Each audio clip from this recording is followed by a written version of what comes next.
किसी की बेटी की इज्जत लूटने वाला संस्कारी हो सकता है जालिम? अगर तेरी बेटी की कोई इज्जत लूटे तो संस्कारी कहेगा तू उसको? बिल्किस बानो गैंगरेप के सभी दोषियों को रिहा कर दिया गया है। लगभग 18 साल बाद स्वतंत्रता दिवस के दिन रेप के 11 दोषी आजाद कर दिए गए। बिल्किस बानो गैंगरेप के दोषी आजाद हो गए हैं। गुजरात सरकार ने सभी दोषियों की सजा माफ कर दी है। आजादी की 75वीं वर्षगांठ यानी कि 15 अगस्त 2022 को सभी 11 दोषी जेल से छूट गए।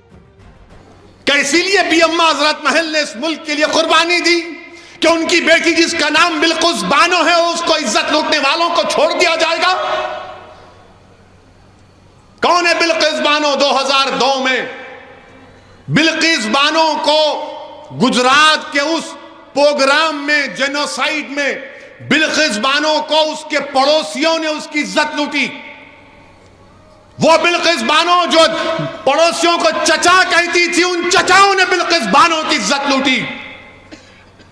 वो बिल्किस बानो जिसके हाथ में चूड़ियां थी, उसने उसकी इज्जत लूटने वालों की दुकान से उस वक्त चूड़ियां पहनी हुई थी, उसने उसकी बिल्किस बानो की इज्जत लूटी। बिल्किस बानो हामिला थी जब उसकी इज्जत लूटी गई।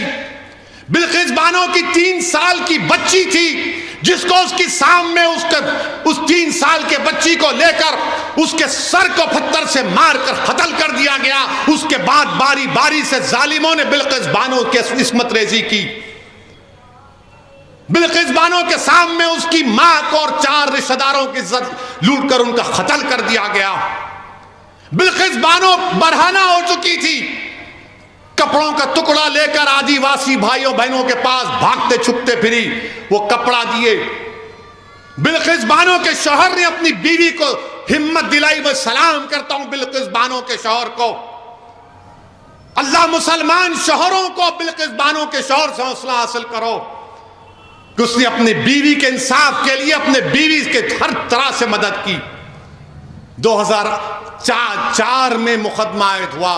पुलिस बिल्किस बानो की कहानी को यकीन नहीं कर रही थी। बिल्किस बानो ने पुलिस के खिलाफ केस किया।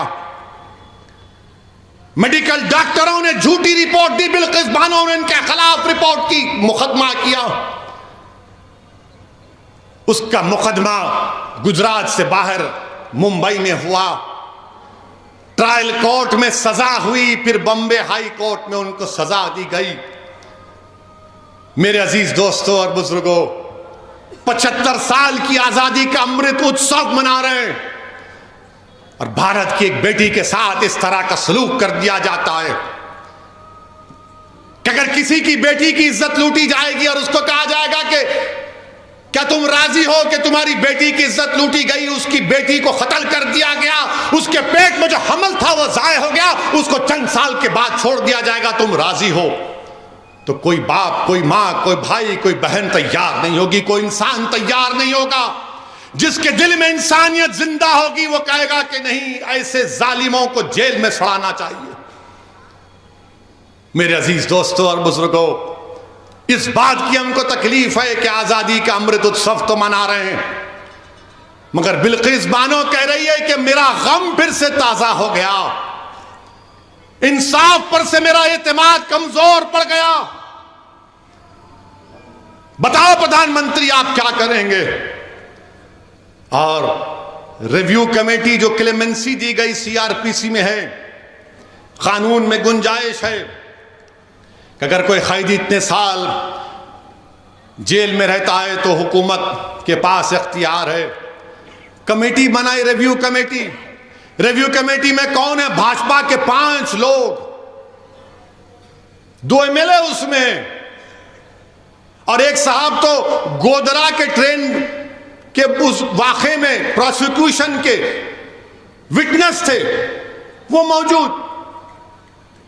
जो ट्रायल कोर्ट का जज की भी राय लेना पड़ता, उसने कहा कि नहीं छोड़ना चाहिए इन लोगों को जिन्होंने बिल्किस बानो की इज्जत लूटी, उसकी मां की इज्जत लूटकर 4 खवातीन को मार दिया, उसकी बेटी को मार दिया। ट्रायल कोर्ट के जज ने कहा कि नहीं छोड़ना चाहिए। आजादी का अमृत उत्सव मना रहे हैं। देश की 50% आजादी से क्या पैगाम देश दे रहा है? थोड़ी देर के लिए भूल जाओ कि वो मुसलमान थी, थोड़ी देर के लिए समझो कि वो हिंदू थी। वो ईसाई थी, सिख थी, वो इंसान थी। हम हिंदू मुसलमान के चक्कर में एक बच्ची से जो उसकी इज्जत के तार तार को तोड़ दिया गया, आज भारत में कोई आवाज नहीं उठाता। कहां गया वो जज्बा, वो रोड पर आना, वो एहतजाज करना? कुछ नहीं। क्यों? क्या उसका नाम बिल्किस है बोलकर? याद रखो, आज बिल्किस से हुआ, कल किसी और से खुदा ना खास्ता ना हो जाए। और वो क्या कहती है एमएलएज, वो जो रिव्यू कमेटी के एमएलएज एक टीवी चैनल के इंटरव्यू में कहती हैं, क्या कहती है? जिन लोगों ने बिल्किस बानो की इज्जत लूटी वो ब्राह्मण हैं और संस्कारी हैं। किसी की बेटी की इज्जत लूटने वाला संस्कारी हो सकता है जालिम? अगर तेरी बेटी की कोई इज्जत लूटे तो संस्कारी कहेगा तू उसको? इस तरह की बात ऑन रिकॉर्ड कही गई।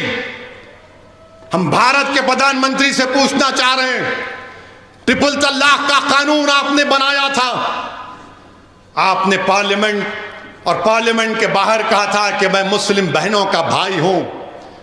प्रधानमंत्री बिल्किस बानो भी आपकी बहन की बेटी है। प्रधानमंत्री बिल्किस बानो भी आपकी भाई की बेटी है। आप नरेंद्र मोदी हैं मगर आप देश के प्रधानमंत्री हैं, आप मुल्क के वजीर आजम हैं। हम आपसे अपील करते हैं, इंसाफ की खातिर आप अपने अख्तियारात को इस्तेमाल करिए और उन 11 लोगों को दोबारा जेल भिजाइए। वो बिल्किस लाचार और यतीमी की हालत में आज कह रही है कि मैं दुनिया से बात नहीं करूंगी, मैं दुनिया से बात नहीं करूंगी, इंसाफ पे से मेरा भरोसा उठ चुका है। हम वजीर आजम से अपील करते हैं, मुल्क के वजीर आजम से हर शख्स अपील करता है कि भारत के प्रधानमंत्री, तारीख में आपको किस तरह याद किया जाएगा वो आप फैसला कर लो। आप 2 इलेक्शन जीत चुके हैं मगर ये इंसाफ का मामला है, ये इंसाफ का मामला है वजीर आजम। आप मुल्क के 133 करोड़ अवाम के वजीर आजम हैं। आप सिर्फ वोट डालने वालों के वजीर आजम नहीं है, देश के प्रधानमंत्री। आप अपने अख्तियारात को इस्तेमाल करो। बिल्किस बानो अपने घर से निकलने से डर रही है। हम देश के वजीर आजम से, मुल्क के वजीर आजम से कहना चाहते हैं, आजादी का अमृत उत्सव मनाइए मगर देश की 50% आबादी को आपकी सरकार ने, आपकी पार्टी ने गलत पैगाम दिया। ये खवातीन से नाइंसाफी है। जो इंसाफ को पसंद करते हैं वो मायूस हो चुके हैं। जो बाप अपनी बेटी के वास्ते परेशान है वो देखकर बोल रहा है कि मेरी बेटी का क्या होगा। देश और दुनिया की ताजा तरीन खबरों के लिए देखते रहिए न्यूज़ एंड न्यूज़। देखिए सिर्फ हकीकत।